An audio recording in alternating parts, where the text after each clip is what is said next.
I grew up in the average, middle class white family. It was expected of me to follow the typical school rules and to stay on grade level when it came to reading and writing.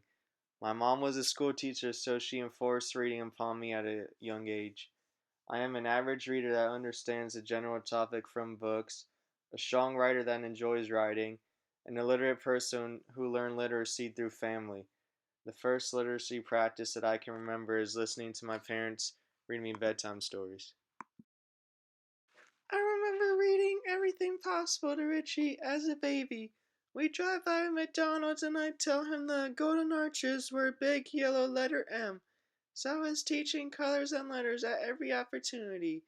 When we ate, I'd say M, mmm, and rub my belly, letting him know the sound M makes. We'd read at every opportunity. The house was full of books and cloth books. It is full of books now. I am always reading as a young child we read to him every night before he went to sleep. We lay him down in bed with him. We have wonderful memories of that high quality family time. Establishing a love of reading and learning at a young age is very important. With that, my mother became my first literacy sponsor. She shaped the way for my reading throughout school. I was never a really great reader and I actually started under grade level, but with the constant help from my mom and from her natural teaching skills, she boosted me on and actually above grade level. I was extremely fortunate to have a mother be like my personal teacher. I feel like that set me apart from the other kids in my class and gave me an edge over them. A literacy sponsor, according to Branda, is any agents, local or distant, concrete or abstract, who enable, support, teach, and model, as well as recruit, regulate, suppress, or withhold literacy, and gain advantage by it in some way. Listening to the bedtime stories prepared me for the type of reading I participated in kindergarten. My teacher would have story time and gather the class in a circle on the floor. Because I was used to getting stories read to me, I was able to listen to the teacher and actually picture the story she was reading to us in my head. I could imagine the plate of green eggs of ham from the book Green Eggs and Ham, and how scared the teacher must have appeared in The Teacher from the Black Lagoon. Every time my parents read me a story, I was able to imagine the words they were saying to me and create an image of it in my head. Listening to these stories also began the way I was able to pronounce each letter from the alphabet. My mother would read a word, and if I didn't understand it, she would reread the word slower to me until I was able to say the word back to her. Doing this taught me the initial shape of letters and how to properly identify the sounds each letter makes. Another extremely important literacy sponsor in my life was my grandmother. She was the first person who encouraged me to write my name for the first time. I was familiar with the words and was able to see the shape of the word, but I wasn't able to write the shape down onto paper. With the help from my grandmother, I learned how to write my name and basic words at a very young age. This practice helped me become a stronger writer because to be able to write the words, I first had to read the word and recognize the letters that were in that word. From what I recall, this was my first literacy event. A literacy event, according to Heath: any occasion in which a piece of writing is integral to the nature of participants' interactions and their interpretive processes. Basically, a literacy event is a moment in your life that shapes the way you read, write, and interpret literacy. Since my grandma taught me how to write my name, this started the way I learned to write, thus making this my first significant literacy event. It all began with my grandma hyping me up to write my name.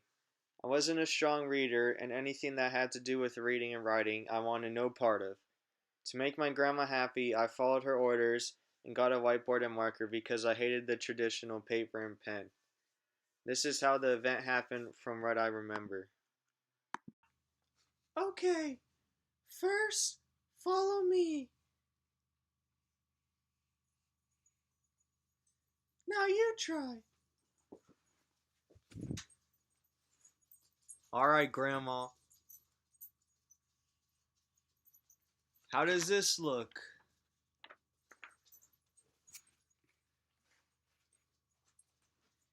Very good. Now do the rest of the letters.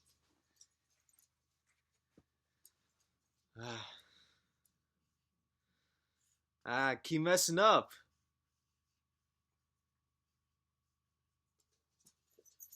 Oh my gosh! Grandma, look! I did it! I wrote my name!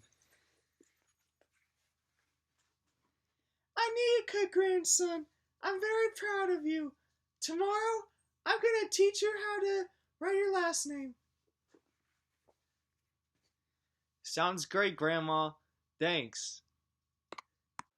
I was so excited and enthused that I actually persevered and wrote my name for the first time ever in my life. I couldn't get enough of it. I wrote my name probably 6 times after that just because I was in shock. I could not only read words but write them on paper. Also, it was sentimental to me because I was writing my own personal name. That's a big deal when you're just a young kid. The next day I learned how to write my last name with only a limited amount of tries compared to the day before.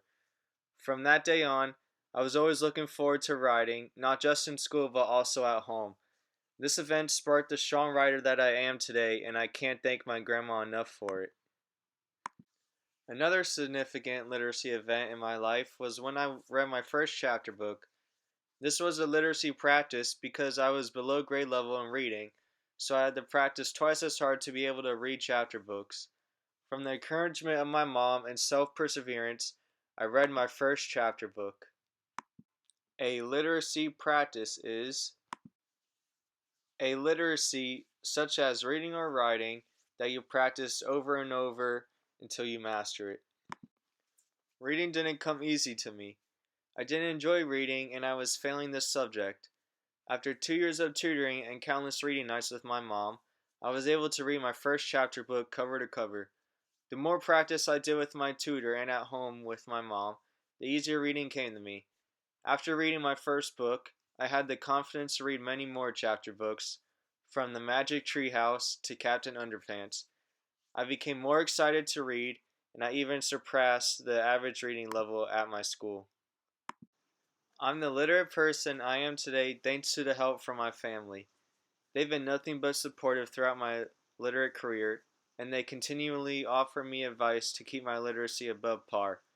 From my grandma teaching me how to write, and my mother pushing me to read every day, I'm truly thankful and blessed to have the loving family I have, and they have made me the literate person that I am to this very day.